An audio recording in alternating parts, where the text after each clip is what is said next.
And now it's just time to get down to a quick bit of news. Now, we ask the questions that the mainstream media doesn't have the guts to ask, like, are fashion shows just horseless dressage? And is this a hypothetical question? The government is extending the life of the Eraring power station, sadly giving another reason for Morisset to continue to exist. Nearby Wonji power station became an arts hub for the local community. It wasn't intended to be, but no padlock was going to stop the locals. The US consulate in Sydney has been vandalised. In a moment of understatement, the police have said that the act may have been politically motivated. Corruption allegations against Peter Dutton have raised eyebrows. Of course, not his. We did try to reach out for comment, but sadly his eyebrows are currently in witness protection and couldn't make any comment. Tragedy at open air fashion show as high winds carry off all bar the plus size models. And for those that say it's hard to find a good doctor, spare a thought for Greek authorities who've spent the last 3 days trying to find Michael Mosley, only at the end of it all to discover his lifeless body. He did leave a note, and sadly due to his handwriting there's no way of knowing for sure what it means. After his surprise inclusion in Jeffrey Epstein's Little Black Book, investigators sought to speak to David Copperfield, the magician. Police asked for him to turn himself into police. Instead, he turned himself into a shower of confetti and an Asian elephant. In the US, advisor to Donald Trump, Steve Bannon, will be taken into custody to serve a 4-month sentence. For anybody that doesn't know who Steve Bannon is, if you played the video game Doom, you know that you have to beat him in order to get the Blue Skull key in the Hell Dungeon level. For horror movie enthusiasts, Steve Bannon is the thought that keeps Freddy Krueger up at night. And for non-gamers and non-horror movie enthusiasts, here's what happens when syphilis catches AIDS. One potential sentence for Donald Trump could be community service at a non-profit, so it could mean that he could be forced to work at True Social. In a sad indictment for US public health system, one convicted felon desperately in need of psychiatric assistance could only manage a sit-down interview with Dr. Phil.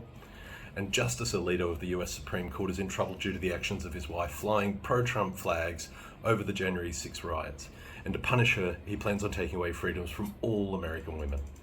The US Supreme Court has continued to be dogged by claims of corruption. When reached for comment about the principles of the court, the Chief Justice Roberts said the bidding starts at 50,000. Do I hear 55, 55, 60, 65, 75?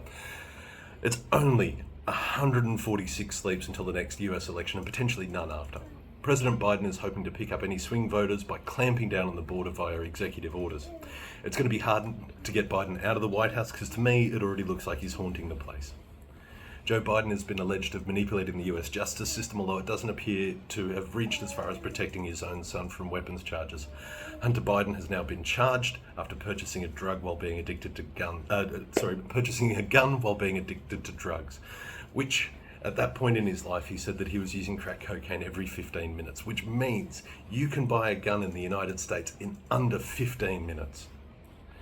Republicans are running on a law and order ticket and appealing to family values, with the head of their party, the 34-count adjudicated rapist, twice impeached former President Donald Trump, and they plan on appealing to those voters by banning books, abortions, and now even making moves to ban contraceptives. Although I suspect they're only banning books so people don't find out that they get all of their ideas from Margaret Atwood's A Handmaid's Tale. Donald Trump supporters believe that he's been anointed by God, which, if true, means that God has now moved into satire.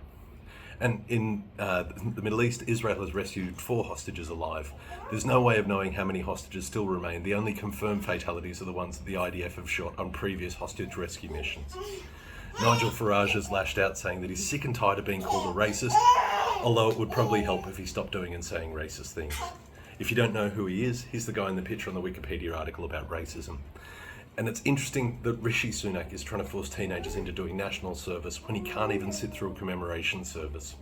That's right, Rishi Sunak left D-Day commemorations early, and it's probably a good thing that he's not into the idea of sticking around.